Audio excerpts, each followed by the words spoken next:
Hi. So tonight we are making I've always wanted to make a butterscotch pie, and I never have, but I've had it marked forever.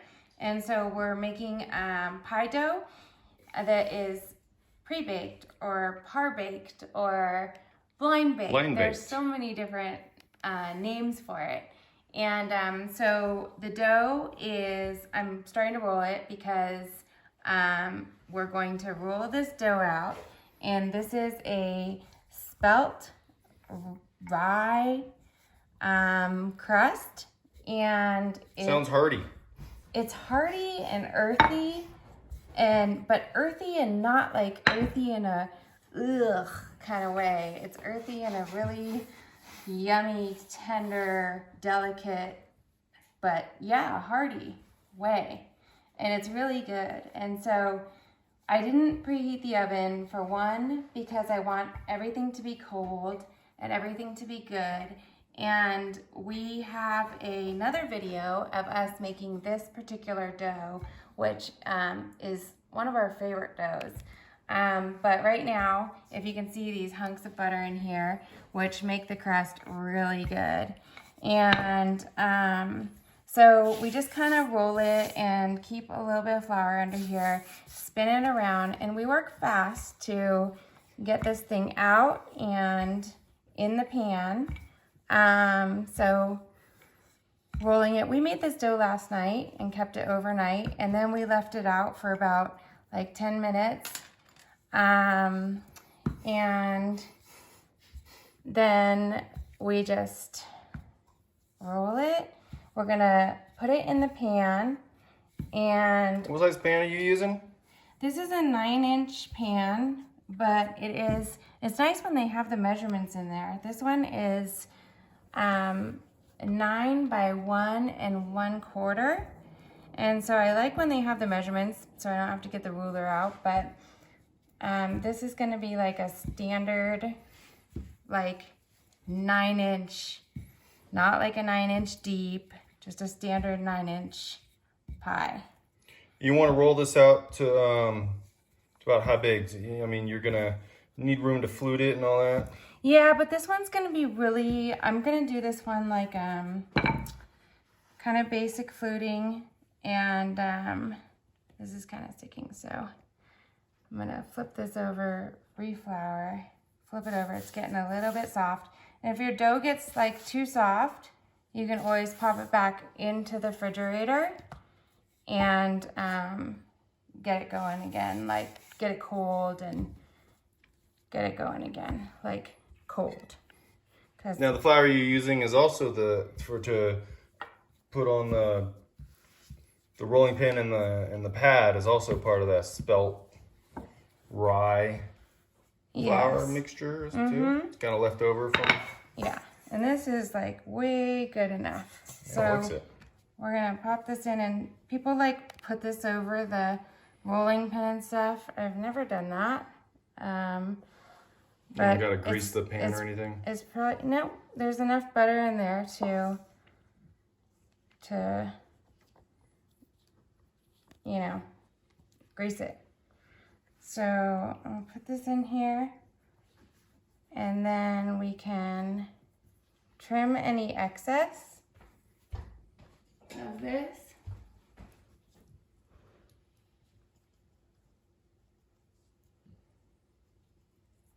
And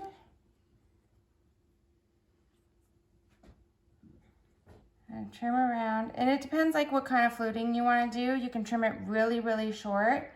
I'm gonna trim it just pretty short, but I am gonna fold it under. Sometimes you don't even need to like fold it under and you can do some fluting, but I am gonna fold it under.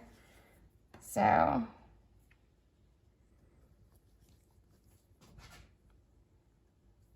it's pretty warm in here. We had the fireplace on earlier, which I don't usually like to do, and I'm gonna do pie.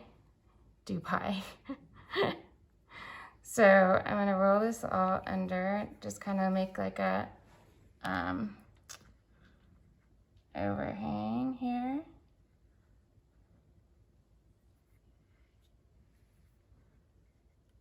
Just kind of roll it.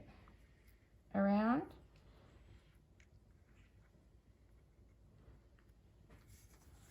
This is a little long here.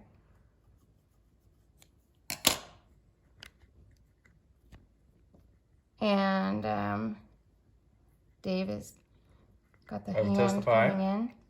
And we have my brother here, and I'm sure that he's gonna want some of this crust too. We're making butterscotch with this, and we're gonna put like the whipped cream is gonna be rum. We're debating on spiced rum. Vanilla. What else do we say? Salt? Maybe sour cream? What were we talking about?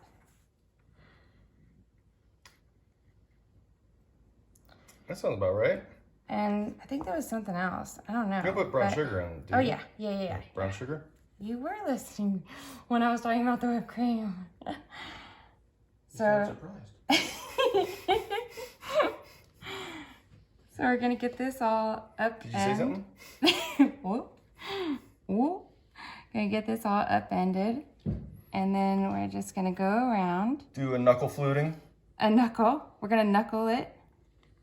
And see, it's a little bit soft, and so I like when it's a little bit more, doesn't stick to my hands. But in the name of like getting this nice and done. Can you add some flour to your yeah. fingers to prevent it from sticking? Thanks, baby. Thanks, Hotter. We're gonna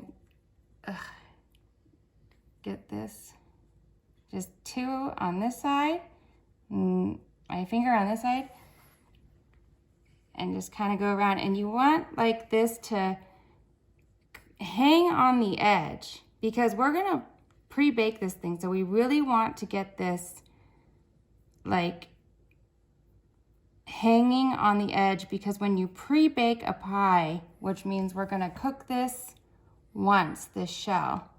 With nothing in it. Yes, except for beans. Yes, that's the key to pre-baking, is to have a pre-baking supply of beans that we're gonna fill the pie with to prevent it from puffing up, right? And we'll see that in the video. Yeah. You really want these edges to catch onto this, or you really want these flutes to catch onto this edge. So as you were saying, like actually having them overhang onto the onto the pie pan edge. Yes, and this last one is always sink in. Interesting. And I don't know, tonight, see, my nails get in the way, but I always like when it looks like It looks like it turned out perfect coming around at the end. Thanks. Sometimes I kind of want off. some. I know that last one is like, it's always. I want these. Crapshoot if it turns out right. I don't know. Do we want like these to have points?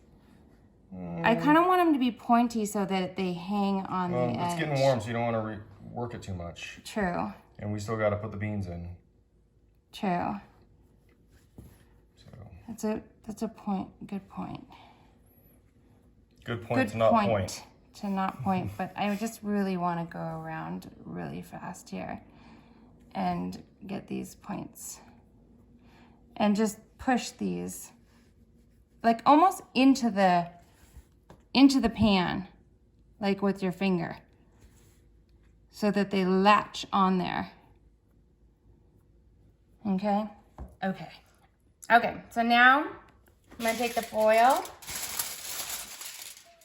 And then we're going to take it and kind of like, it's easy if you crumble it up, because then it like can shape better.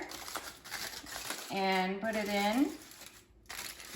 And you kind of just be careful with your crust.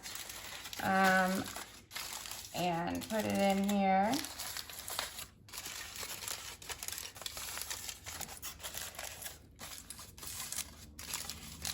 And fold these over. I always pick them up and put them over like the crust, so as not to obstruct it.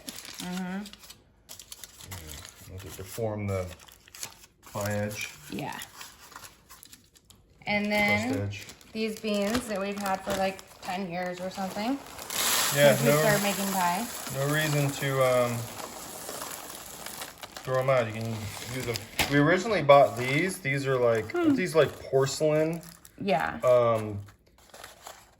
Porcelain balls specifically for blind baking, and they were incredibly expensive for a small amount. And finally, we just found out you can just get beans and for a fraction of the price. So that's why you see a few of those white balls mixed in with them. Yeah. And then we wedge them all the way up into the corners. And I used to put the pie in the freezer for 15 minutes, the crust, to get it all hard. That was my method before. But now I don't. Well, actually, I like to keep the kitchen cold now. So for the time that it takes to preheat the oven, which you don't have to do this. You can preheat while you're doing this, but I don't like to because I like to keep the kitchen totally cold. So while this, you can either preheat the oven and then put the beans in, or you can put the beans in after just about when the preheating is done. But for this video's sake, I'm just gonna show you how to do this, or refresh your memory on how to do this if you already like make pies. So then I'm gonna This is obviously to keep the crust from puffing up while it cooks with nothing in it. So what we're gonna do is we're gonna preheat the oven to 350, and then we're gonna put this in for 25 to 30 minutes. And then we're gonna take these out, and then like if the crust like starts to puff up, then we'll prick the puffs down, or you can prick it a little bit before you put it in and keep the puffing down. And we'll bake it for another like 10-15 minutes, and just make sure your edges don't burn, and or you know, they should be toasty brown but not burnt. And then let it cool completely, and then fill it with butterscotch or whatever you want. And that's about it. Thank you. Okay, so we just baked this for 25 minutes and we rotated it halfway through. And then I'm going to take these beans and the foil out very carefully and put this into a bowl. And then I'm gonna put it back in, and I'm just gonna watch it as I put it back in just to see if it puffs or anything, and bake it for another 10-15 minutes, and it should be done. And we were speaking about par baking, pre-baking, blind baking, but this is actually a full bake. And so we're actually baking this once, and we're not gonna bake it again. This is gonna be the full bake. So a par bake or a pre-bake is when you actually need to bake the crust again with, what is this? With stuff in it. So we're gonna put this back in. And Cleaning crew. clean up crew, hi. So, all right, thank you.